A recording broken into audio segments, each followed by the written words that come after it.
L'émission Prime Politique de ce jour reçoit pour vous un spécialiste en communication et désormais membre du Bloc républicain. Lui, il s'appelle Dr Delors Laurent Faton. Avec lui, nous allons aborder quelques sujets de l'actualité, dont entre autres la polémique autour de la limitation ou la maîtrise du nombre de naissances au Bénin. Et ensuite, 4 grandes formations politiques ont reçu leur financement public pour le compte de l'année 2023, et ceci conformément à la loi numéro 219-44 du 15 novembre 2019 portant code électoral en République du Bénin. Autre sujet également au menu, le soutien du gouvernement aux familles des victimes de l'attaque terroriste à Kaobago dans la commune de Kéroux. Autre sujet toujours au menu, les implications politiques du retour de Khéroumé au Parlement sur le parti Bloc républicain. Vous le savez, la décision de la Cour, je voulais nommer DCC 2368 du 11 mai 2023, a définitivement tranché sur cette affaire. Pour finir, désormais, Dr Laurent Faton rejoint le parti Bloc républicain. Avec lui, nous allons aussi aborder cette question qui le concerne. À présent, Dr Laurent Faton, bonjour à vous. Bonjour, monsieur le journaliste, et bonjour à vos téléspectateurs. Merci d'avoir répondu à notre invitation. C'est un plaisir renouvelé. Alors, depuis quelques jours, ça s'enfle sur les réseaux sociaux, un peu partout.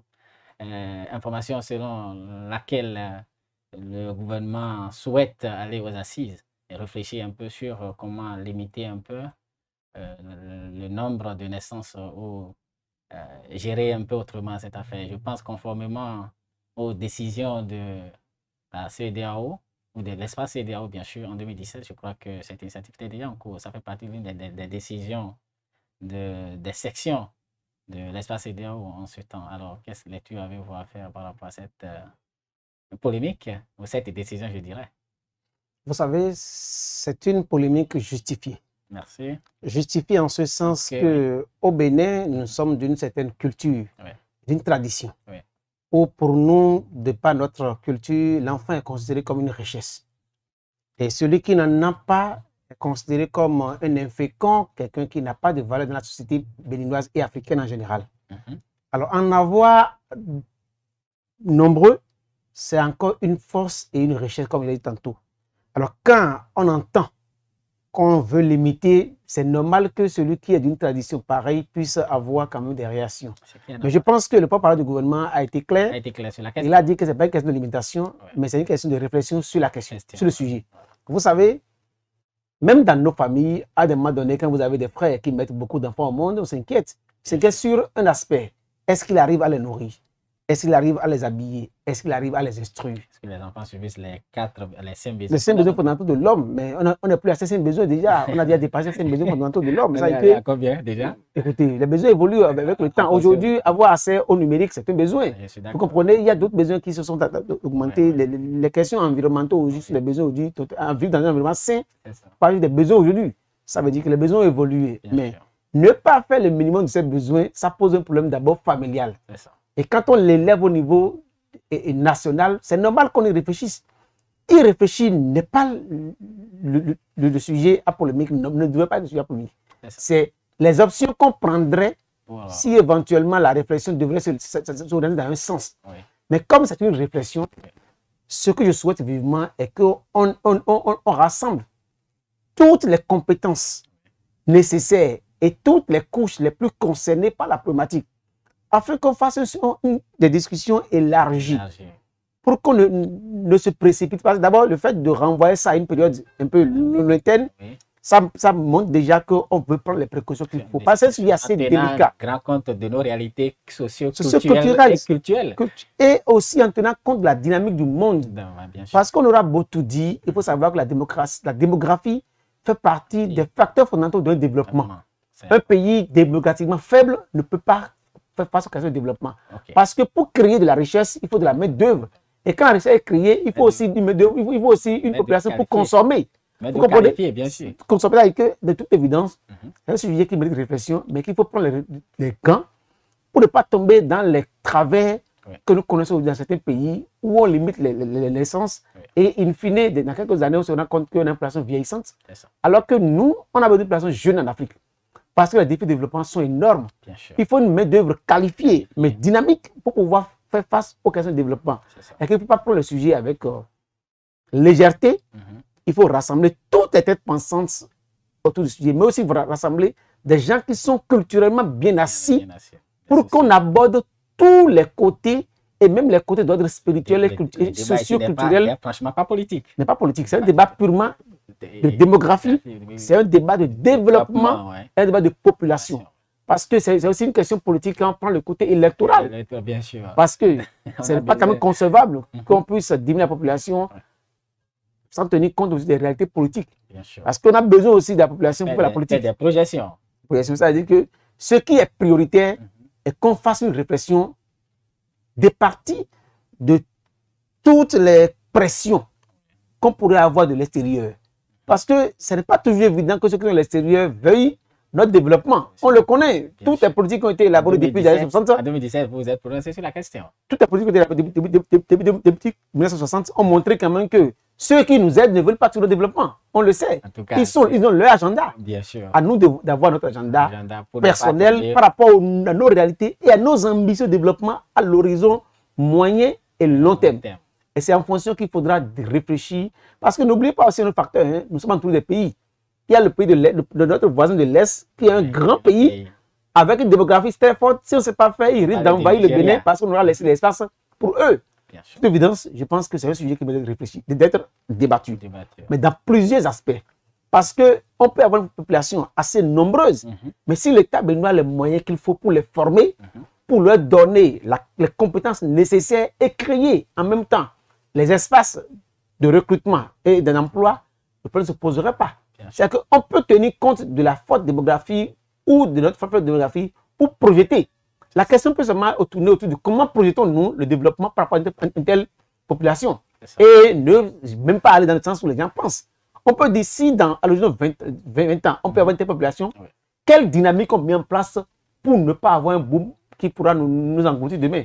Je pense que toutes les options devront être vues dans la perspective de la bonne gestion de cette démographie que nous avons au Bénin. Ce n'est dans la dynamique de limitation ou de la maîtrise des naissances. Ça se fait d'une manière ou d'une autre en passant par des allocations familiales qui concernent un certain nombre d'enfants. Par exemple, vous voyez... Combien de Béninois sont concernés par les questions d'allocation? Combien sont agents de l'État et combien sont dans des structures où on paie les allocations? On connaît le taux, que c'est très faible par rapport à ceux qui sont concernés davantage par cette limitation indirecte sont ceux qui sont à l'école du blanc, qui pensent qu'il faut avoir un nombre restreint parce que les charges... La mise en application du projet H aussi, si on le veut bien, on pourrait aussi passer par là en disant si vous avez tel nombre d'enfants, vous pouvez bénéficier de la gratuité 100%, la gratuité 100% du tel, mais passer ou bien au-delà de cet effectif, vous ne pouvez plus en bénéficier. Aussi vous savez, il faut... pas pour limiter CITA, mais sa discipline en quelque sorte. Selon moi, selon ma vision des choses, je pense que la question de limitation doit être analysée avec beaucoup de pincettes. Bien sûr. Pas seulement à l'horizon 2020, pas seulement à 2050. Peut être il faut qu'on analyse à l'horizon dans 10 à 15 ans. Même à l'horizon 2100. Vous comprenez? L'essentiel est que les balises soient bien posées pour qu'on n'hypothèque pas notre développement. Parce que de toute évidence, si la démographie ne doit pas nous aider dans notre progrès vers le développement, on va passer à côté. De toute façon, c'est déjà une belle idée qu'on y soit. Je partage entièrement l'idée d'y réfléchir. C'est ça. Et d'y réfléchir sérieusement avec tout le calme qu'il faut, sans une pression extérieure. Merci à vous. Alors, 4 grandes formations politiques, à savoir l'Union progressiste, le Renouveau, le Bloc républicain, les démocrates et les FCBE ont reçu hier leur financement public conformément aux dispositions de la loi du code électoral. Alors, quelle lecture avez-vous à faire par rapport à Il n'y a rien de nouveau. Il n'y a rien de nouveau en cette matière. La seule chose qu'on peut noter est que UP, le Renouveau et le Bloc républicain ont vu leur cagnotte diminuer. Les démocrates ont pris une partie de leur cagnotte. C'est ce qui est nouveau. Sinon, les FCB ont conservé leur cagnotte. Les deux ont perdu une partie de leur cagnotte. C'est-à-dire qu'aujourd'hui, les démocrates rentrent dans le jeu politique entièrement. Ils acceptent tout ce qui a été fait avant eux et ils continuent la marche comme si de rien n'était. C'est quelque peu décevant.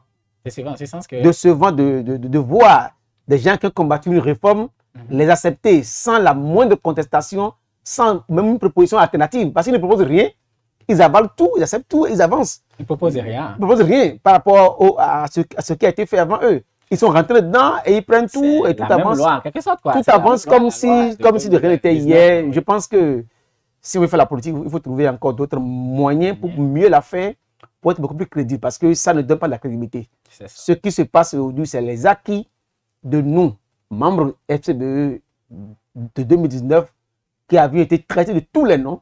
Et ce que nous avons obtenu au sein du dialogue national, et c'est ce que nous avons pu avoir pour la République, qui continue. Alors qu'il aurait fallu quand même que les gens apportent un peu plus pour qu'on améliore ce qui a été fait hier. J'espère que les débats aideront à améliorer. Vous pensez qu'ils vont refuser ces sous alors que la loi de 2019 reste en l'état, alors qu'il n'y a aucune modification à l'espèce? Donc, qu'est-ce qu'ils Je ne dis pas qu'ils vont refuser, mais je constate seulement que ils n'ont rien apporté de nouveau que d'accepter ce qu'ils avaient, rejeté hier avec fermeté et ce qu'ils ont critiqué avec la dernière rigueur. Ceux qu'ils ont qualifié de tous les noms, ce qu'ils ont fait, ils en sont seulement les bénéficiaires aujourd'hui et ils en bénéficient proprement sans crier gare. C'est heureux. C'est la République et on est content que la République évolue. Le plus important est que chacun de nous se sente béninois et qu'on contribue au développement de ce pays dans un climat de paix et de consensus permanent. C'est le plus important. Alors, le gouvernement a délégué 3 de ses ministres au niveau de Kao Bagou, dans la commune de Kérou, où ils ont quand même essayé de soutenir les familles victimes à hauteur d'une enveloppe d'environ 20 millions de francs CFA. Il les rassure de ce que une telle situation ne se reproduira plus et profiter pour sensibiliser les populations de ce qu'il faut collaborer. Alors, un tel geste, purement du hautement social aussi, est compatissant. Pas un drame national, parce que c'est un drame national, un sérieux drame national. Un sérieux drame. Horrible. Sinon, je pense que ce qui est à faire, c'est de se recueillir d'abord pour ceux-là. C'est important. Qui sont partis, mais c'est de solliciter la solidarité nationale.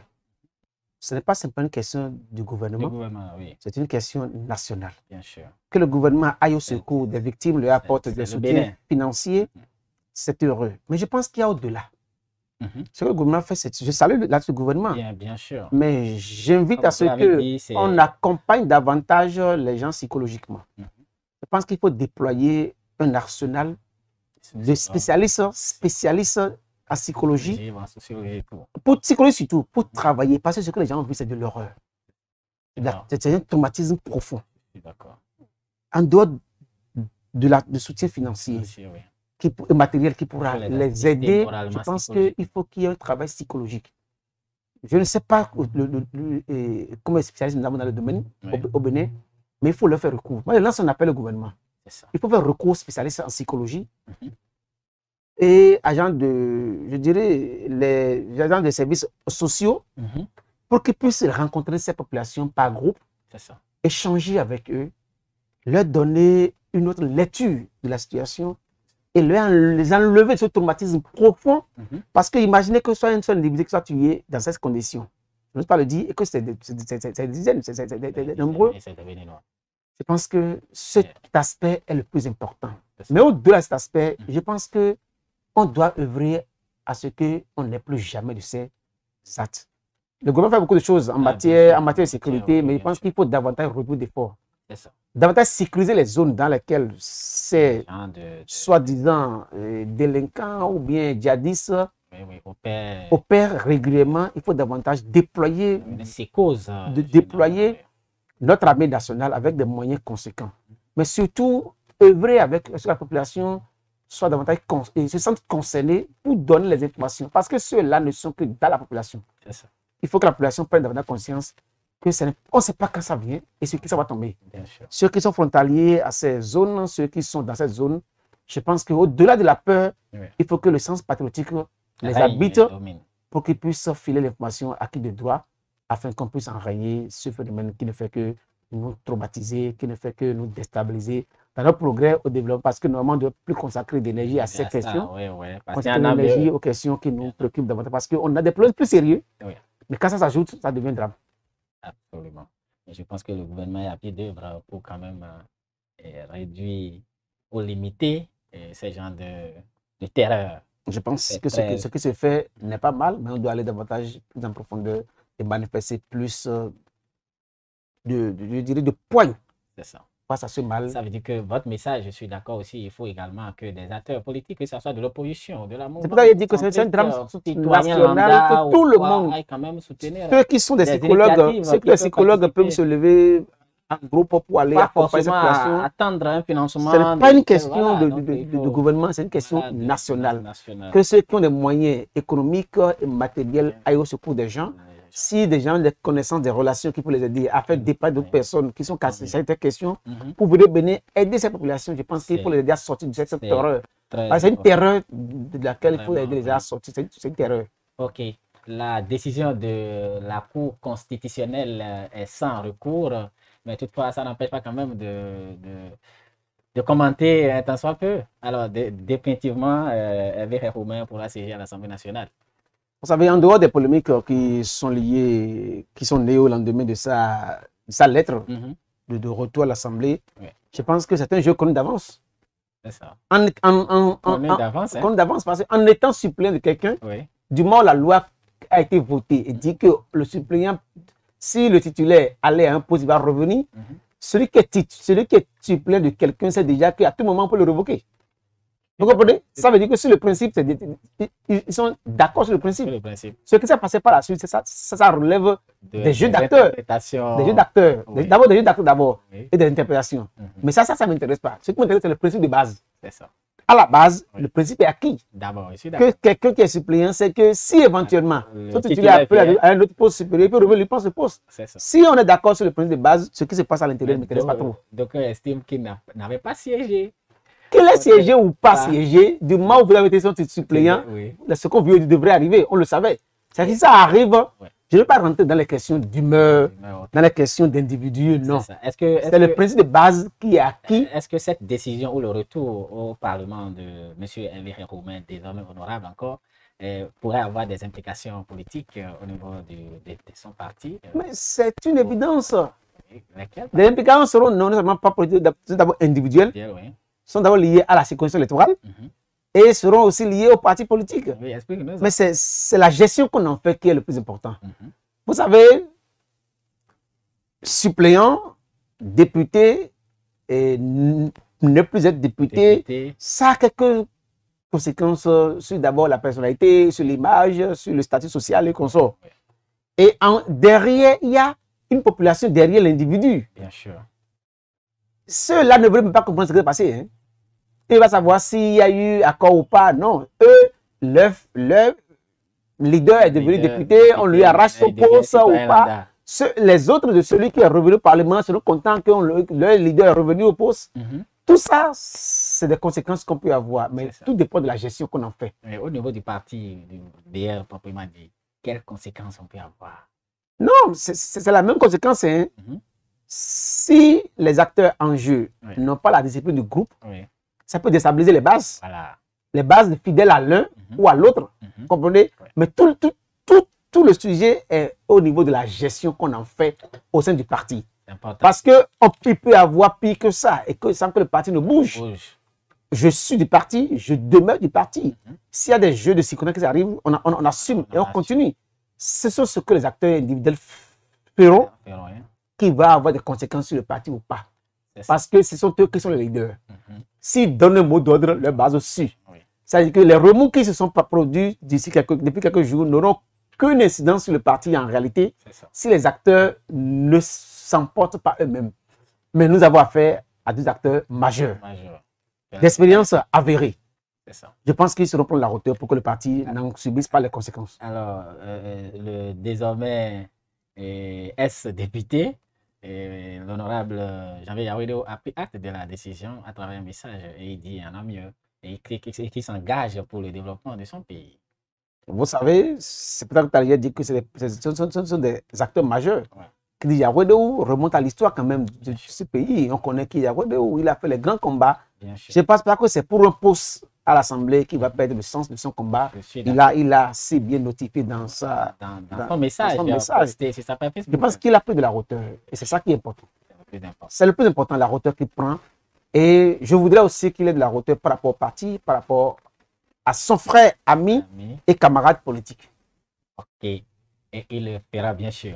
Alors, lors du patron, depuis le vendredi dernier ou samedi, vous avez officiellement annoncé que vous faites partie désormais du parti Bloc républicain. Alors, qu'est-ce qui motive un tel choix? Alors qu'hier, vous étiez un ardent opposant, si pour m'exprimer ainsi. Alors, qu'est-ce qui explique ce choix politique? Un opposant n'est pas un ennemi. Je suis d'accord. Il faut le savoir, je ne suis pas un ennemi, je suis un adversaire. Oui. Adversaire politique. Oui. Faisons l'image des équipes de football. Et puis arriver sur le meilleur attaquant de l'équipe adverse, c'est qu'à une saison aussi, je me trouve dans une autre équipe. Ça peut arriver. Oui, non, mais on n'est pas exclusivement en politique. Sur le terrain de football, on est en politique. Oui. Quel intérêt aurais-je fondamentalement à combattre un président qui est en train de finir son mandat? C'est 2 mandats constitutionnels. Parce que après talon est en train de finir. J'ai combattu le président durant tout le premier mandat. J'ai fait tout pour l'empêcher de se faire réélire. J'ai tout fait. Oui. Mais mes acteurs, mes amis avec qui je suis resté pour le combat, m'ont dit, il n'est pas question que tu fasses ce combat. Parce que au sein du FCBO m'a suspendu. Parce que je me disais, il fallait qu'on fasse les choses d'une certaine manière pour empêcher ce résultat de revenir. On m'a suspendu. Je suis parti à côté. Mes amis, mes camarades d'hier qui étaient au sein des démocrates, au moment où on faisait le combat pour avoir nous-mêmes tous les maires qu'il faut. Pour avoir au Parlement. Avant la naissance de la démocratie, il y avait LNM. Oui, je dis ceux qui étaient là hier et avec qui on a fait le combat en 2019-2020, où on disait qu'il faut aller qu'on ait au minimum 16 maires pour être sûr d'avoir nous-mêmes notre candidat au sein des FCBE. Ils nous ont combattu. Ceux qui ont été démocrates nous ont combattu pour nous empêcher d'avoir notre candidat à l'intérieur du parti FCBE. Ça veut dire que tout le long du premier mandat et le courant 2021, tous les camarades nous ont combattus. On nous a éjectés, on nous a empêchés de faire quelque chose pour que le chef d'État soit réélu. Il a été réélu. Je n'ai plus aucun moyen de l'empêcher d'exercer son mandat pour les 5 prochaines années. Il va l'exercer. Il n'est plus pour moi un enjeu. L'enjeu se situe ailleurs. L'enjeu, c'est de maintenant 2026. Ce n'est plus lui. Mais il se fait malheureusement que les mêmes acteurs politiques ont tout fait pour perdre le contrôle de 2026. C'est ça. Ils ont perdu le contrôle de 2006 parce qu'ils ont remis. Déjà, écoutez, 3 ans des élections. Écoutez, ne soyez pas naïfs. Des élections spéciales. Si on a perdu le combat de 2021, il faut voir plus loin. Et dans ce plus loin, le jeu se fera aujourd'hui, qu'on le veuille ou pas. Le prochain président, ce qui se fera pour 2006, se fera dans les blocs au pouvoir. Parce que malheureusement, ceux qui devraient faire l'alternative ont montré par leur incohérence dans le temps qu'ils ne sont pas capables de faire l'alternative. Parce qu'ils avalent tout et ils ne mettent aucune barrière. Moi, j'ai fait tout pour ne pas être présent pour les élections comme les législatives passées, pour voir ce qui se passerait. Parce que, pour bien observer, mais quand vous avez compris que ceux qui voudraient représenter l'alternative n'ont aucun moyen de représenter l'alternative. Vous voyez, pour aller aux élections législatives, ils n'ont rien exigé. Ils ont avalé toutes les lois. Et les résultats qui ont sorti ne sont que la conséquence de leur faiblesse stratégique. Et quand vous voyez, quand vous avez dit que vous êtes le plus fort, vous êtes de l'opposition, vous êtes ceci, que vous ne sortez qu'avec 28 députés, tout ce qu'on dira, c'est le jeu politique. Ça veut dire qu'ils ont montré leurs limites structurelles à conquérir le pouvoir. Dans ce contexte, vous vous rendez compte que ceux qui nous ont combattu, il y a pas des acteurs crédibles avec lesquels il faut travailler. Ils ont montré leur incrédibilité et ils ne sont pas dit de confiance pour pouvoir prendre le pouvoir. Il était quand même dans l'appareil. Je ne suis pas un syndicaliste, je suis un acteur politique. Je suis d'accord. Alors, j'ai des objectifs à atteindre. Mes objectifs ne sont plus liés au président parti Talon. C'est lié maintenant à qui va venir après Talon. Les alternatives à venir. Et dans ce schéma, je ne serai pas. Et vous pensez que ça se trouve au sein du BR? Je n'ai pas dit au sein du BR. Je ne serai pas hors du jeu parce qu'on ne va pas être victime pour 15 années des mêmes situations. Si on a décrit certaines choses, c'est parce qu'on n'était pas d'accord. Mais aujourd'hui, ce qu'on a critiqué ou pas, le président Patrice Talon est là pour encore faire 3 ans. Je pense que l'idéal à faire, à mon niveau, étant donné qu'il n'est plus candidat en 2021, parce que c'est ce qui est dit, et on va l'aider à ne pas être candidat en 2021. Il n'est plus candidat en 2021 parce que... Comment l'aider? Il n'a peut-être pas dit qu'il ne le sera plus. Non, c'est ça. Il a dit, mais c'est ce qu'il a dit. Vous savez, je disais quelque part hier, que sont les acteurs politiques qui détruisent l'image de nos chefs d'État. Je suis d'accord. Il n'est pas question qu'on détruise encore son image, parce que ses qualités et ses défauts, on doit faire avec pour faire de lui, après 2026, une personnalité de référence. Moi, je contribue à ce qu'il finisse son mandat avec noblesse. Qu'on le retrouve à la fin de son mandat comme une référence vers lequel on... Parce que ce n'est pas possible qu'on le détruise maintenant et qu'après 2026, on est encore le reprend pour dire qu'il est le meilleur. Non. J'apporterai ma contribution pour que tout ce qu'il a fait de bon, il puisse le faire avec art. Pour que demain, on puisse dire, au moins les 3 années qui sont restées, que je suis rentré, j'ai apporté ma contribution à la construction de l'État. Parce que, je ne sais pas si je suis devenu aujourd'hui mouvancier, que je dirais que ce n'est pas bon, quand c'est bon, que je dirais que c'est mauvais. Je vais tout tenir un discours de clarté, mais on saura que c'est un ami qui le dit. J'en sens triste qui dit pas triste, c'est pas triste. Je suis toujours je suis mouvancier. Je vais donner de l'écho à toutes les actions qui sont bien faites. C'est ça. Mais quand ce n'est pas bien fait, je vais donner l'écho à ce qu'on corrige. Mais ça, c'est au nom du parti ou bien au nom de vous, individus, parce qu'il faut quand même la discipline du groupe. Je ne manquerai pas d'être discipliné dans le groupe. Je suis discipliné dans le groupe. Mais je ne manquerai pas d'être un intellectuel. Parce que au-delà de tout, ce qui vaut ma valeur, ce qui vaut les critiques que j'ai eues sur les réseaux sociaux, qui ont été abondamment relayées, c'est parce que j'ai d'abord une valeur intrinsèque d'intellectuel. Cette valeur d'intellectuel, je ne la perdrai pas. Si je la perds, c'est que je n'existe plus. Alors, au regard de la lettre que vous venez de faire, c'est qu'il est clair qu'en 2026, celui qui va succéder le président Patrice Talon sera de la mouvance présidentielle. Donc, l'opposition ne peut pas passer. Écoutez, je ne suis pas un prophète pour dire l'opposition. Mais ce que j'observe simplement, je ne voudrais pas rester hors du jeu 2026 parce qu'il faut que ce que je souhaite ardemment se réalise. Si le président Patrice Talon a fait certaines choses qui sont louables, il y avait des choses qu'on avait critiquées et qu'on a critiquées sérieusement.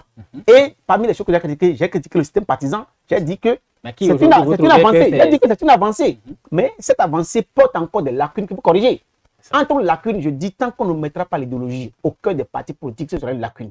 Si aujourd'hui, on dit que j'ai quitté un parti politique pour un autre, je n'ai rien fait.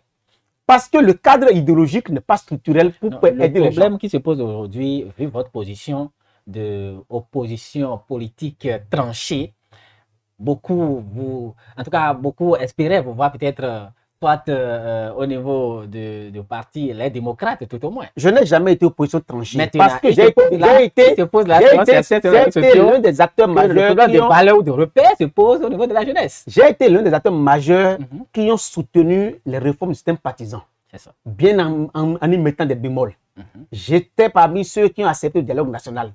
J'étais parmi ceux qui ont accepté la nouvelle constitution, ceux qui ont accepté la charte de parti politique et le statut de l'opposition. Je l'ai accepté. J'ai dit, c'est une avancée, mais qu'il faut corriger. Je ne suis pas radical. J'ai été toujours comme ça. Et que ceux qui n'ont pas suivi, c'est eux qui parlent. Ceux qui parlent, c'est eux qui ont dit qu'ils sont contre la Constitution, ils sont contre la réforme du système partisan, ils sont contre le charte des partis politiques, ils sont contre tout. Je n'ai jamais été contre. J'ai dit. Ils sont contre l'individu, même à la rigueur. J'ai dit, je suis d'accord, mais il faut améliorer. Mon opposition, c'est dans le sens de l'amélioration. Il a dit, si j'ai crié tout le temps qu'il faut l'améliorer, que de l'extérieur, on ne l'a pas fait, peut-être de l'intérieur, on peut mieux t'entendre. Ma voix aura plus d'écho. Je ne change pas. Le langage me dit, mais si j'étais au dehors et que ma voix n'a pas d'écho, peut-être que ce qui est plus proche, elle aura d'écho. Je ne veux pas donner de l'écho à ma voix. Et je pense que les acteurs majeurs du système aussi savent qu'il y a des choses à améliorer. Ils le savent. Mais si je suis plus proche, que c'est plus l'ennemi qui parle, que c'est l'ami qui parle, je pense que ma voix aurait plus d'écho. J'aurais peut-être les manières plus indiquées pour dire les choses que je disais hier avec d'autres manières où je n'étais pas écouté. C'est ça. C'est parce que, vous savez, je ne peux pas perdre ma personnalité. Mes valeurs, je ne peux pas les perdre.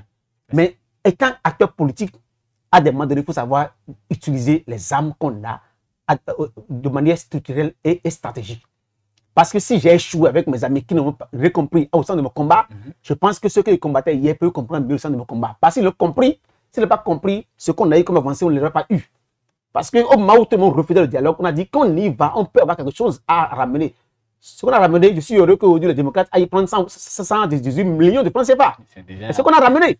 Et ils doivent en être fiers. Ceux qui me critiquaient hier ne peuvent pas me critiquer encore aujourd'hui. Parce que peut-être qu'en allant aujourd'hui encore dans la dynamique du bloc républicain, on va encore ramener quelque chose de meilleur que les gens pourront apprécier. C'est une question de temps. C'est une question de temps. Vous savez, si vous n'êtes pas dans la durée, vous ne pouvez pas faire la politique. On est tellement pressé d'avoir les résultats qu'on s'étonne de certaines postures. Je demande aux gens d'attendre pour voir dans le temps ce que seront mes engagements ou pas. Parce que tout le monde, dans le week-end... Vos engagements, c'est quoi? Dans le week-end, on m'a jugé sans m'avoir écouté. C'est ça. Ça n'a pas dit hier qu'on a commencé par m'écouter, mais tout le monde m'a jugé sans m'avoir écouté parce que je suis grandi dans le bloc républicain. Mais vous savez que c'est le bloc républicain. Quand on rentre dans la mouvance, on peut dire qu'il y a deux tendances dans la mouvance. Il y a une tendance opposition, une tendance mouvement dans la mouvance. Ah bon? Oui, dans la mouvance, il y a une opposition. Si on doit être honnête, l'UP Le Renouveau est un bloc d'opposition dans la mouvance. Parce que l'UP Le Renouveau s'oppose aux réformes du système partisan. Qui a organisé la transhumance pour les élections législatives passées? Les transhumants allaient où? Allaient vers l'UP Le Renouveau. Alors que si, tel que le système le dit, ils devaient refuser tous les transhumants. Ils les ont tous accueillis, les ont positionnés même à des niveaux élevés. Ça veut dire qu'ils ont encouragé ça. Ils sont contre les réformes du système partisan. C'est une opposition dans la mouvance. Et moi, je veux être opposé à cette opposition dans la mouvance. Parce qu'ils prennent l'ancienne classe politique qui a dirigé le Bénin depuis 1990. C'est eux qui sont réfugiés là-bas et ont pris en otage un président qu'ils sont en train de jouer à des jeux pour pouvoir le conduire dans le même décor que les autres. Au chaos, quoi. Moi, j'ai pris le temps pour observer. J'ai compris qu'il y a dans cette mouvance qu'on critique une opposition qu'il faut combattre pour pouvoir faire avancer. Et c'est pourquoi je suis allé dans le bloc républicain. Parce que la dynamique du bloc républicain, c'est une dynamique de jeunes et d'avenir. On voit que ceux-là, ils font les choses autrement. Le management au sein du bloc républicain est autrement. C'est ça qui fait même qu'il y a des remous. Ces remous sont dus à ce que les choses changent. Et moi, je pense qu'il faut aller là où vous vous sentez mieux, malgré la couleur. La couleur, c'est juste la couleur séquentielle d'une mouvance qui est là aujourd'hui, qui est pour 3 ans. Le bloc républicain ne va pas disparaître en 3 ans. Vous avez dit qu'il faut prendre du temps lorsqu'on parle de politique et tout. D'où le nom, selon les acteurs de ce parti, Union progressiste. Il faut évoluer progressivement. Mais pourtant, je pense que vous pouvez être aussi là-bas quand même. Ce n'est pas le nom qui importe. C'est ça. C'est les comportements, les actes quotidiens. Quand on voit les actes quotidiens, ce sont des gens conservateurs de la politique de 90 à aujourd'hui qui sont là. Ah bon, hein? Ils se comportent exactement comme des conservateurs. Et ils sont exactement ceux qui sont contre les réformes du système partisan. Parce que leurs actes quotidiens montrent qu'en réalité, ils font tout pour que les réformes ne réussissent pas. Ça. Et quand vous les observez, vous verrez qu'ils gèrent le parti comme des gens à qui le pays appartient, c'est eux qui ont tout. Moi, je n'aime pas l'arrogance politique parce que je suis... C'est quand la cérémonie officielle de votre adhésion au niveau du bloc... Voilà encore l'une des questions que me pose aujourd'hui. Pourquoi il faut une cérémonie officielle d'adhésion? J'ai adhéré au bloc républicain, je suis membre du bloc républicain, je suis militant simple. On ne peut pas dire une déclaration officielle. Mon statut s'arrête là. Ça. Quand je saute pour l'annoncer, j'ai déjà fait mon annonce officielle. Je n'ai aucune annonce officielle à faire nulle part. Je n'ai pas de l'argent à donner à quelqu'un pour dire de venir. Parce que ça n'a jamais été parmi mes valeurs. Mes valeurs politiques sont mes idées, sont mes compétences, sont ma vision. Pour montrer comment vous avez me donné l'argent pour la déclaration officielle. Je n'en ai pas pour donner. D'ailleurs, on veut tout faire pour que les gens disparaissent de la politique. Je n'en ai pas. Je n'ai fait aucune déclaration officielle. J'ai déjà fait ma déclaration à une réunion politique où j'étais invité pour une communication la dernière fois chez moi à Adjo. J'ai profité de l'occasion pour annoncer que je suis bloc républicain. Ça s'arrête là. Tout le monde le connaît et il n'y a rien à faire. Je continue mon militantisme comme militant ordinaire et simple. C'est vrai, ça porte comme un contraste. J'ai commencé la politique en tant que leader. J'ai commencé en tant que responsable au niveau national. Et j'ai commencé en tant que secrétaire national adjoint à l'école numérique. Je suis devenu après secrétaire général d'un parti politique. Mais je suis militant simple. Je n'ai aucun statut, j'en suis heureux. Bientôt les assises. J'apprendrai pas la assises. Non, certainement que vous devez trouver. Ce n'est même pas ma préoccupation majeure. Ma préoccupation majeure, c'est d'apprendre la politique par le bas. Parce que j'ai commencé par le haut. Il faut alors expérimenter par le bas pour voir comment gravir les échelons. C'est mon plus grand souhait. À un moment donné, vous vous êtes trompé ou bien c'est pas... Non, c'est le cours de l'histoire qui a fait que le destin a fait que j'ai commencé par très haut. Et le destin m'a fait que j'apprenne encore par le bas. Je ferai l'expérience du haut et du bas pour voir ce que ça donne. On attend la suite des prochaines assises au niveau du bloc républicain pour mieux situer par rapport à cela. Non, vous savez, l'enjeu pour moi, ce n'est pas ce qu'on fera de moi dans le bloc républicain. Ce que, moi je ferai du bloc républicain, qui est l'enjeu. Qu'est-ce que je vais faire dedans pour me distinguer, pour apporter que vous avez une plus-value à apporter, mais vous n'allez pas dire que je tiens à apprendre les choses par le bas et puis voilà. Là, ce n'est pas ma préoccupation. Ma préoccupation, c'est ce que moi j'apporte. C'est ça. Parce que vous savez, je n'ai jamais été responsable, je n'ai jamais été nommé à un poste dans ce pays. Et pourtant, en étant citoyen ordinaire, jeune, intellectuel, je me suis fait distinguer de par mes valeurs, ma compétence et ma capacité à animer la vie politique nationale. Je continue avec ces valeurs. C'est ça qui me vaut ce que je suis. C'est pas parce que j'ai été ministre, député, quelque chose que je me vaut ce que je suis aujourd'hui. Alors je continue avec ces valeurs. Si au regard de ces valeurs, on me juge avec quelque chose, ce n'est pas un problème. Mais mon plus grand souhait, c'est d'apporter quelque chose à ce parti politique qui est un parti politique de jeunes et qui, à mon avis, est l'avenir de ce pays. On vous aurait compris, cher Lord Faton. Alors, est-ce que vous avez un mot de fin pour mettre un terme à cette émission? Non, je pense simplement que les gens étaient déçus. Beaucoup étaient déçus par mon ralliement au bloc républicain. Les gens m'ont critiqué. Je prends tout comme de la considération. Je félicite les uns les autres et je leur dis simplement une chose. Je suis qu'un homme. Je peux faire des erreurs. Mais seul le temps permet de juger mieux. Accordez-moi le temps. On verra ce que le temps fera de moi. Seul le temps permet de juger mieux. C'est le dernier propos de M. Lord Faton. Chers téléspectateurs, merci de nous avoir suivis. Rendez-vous très prochainement pour un autre numéro de Prime Politique en compagnie de DCC Communication.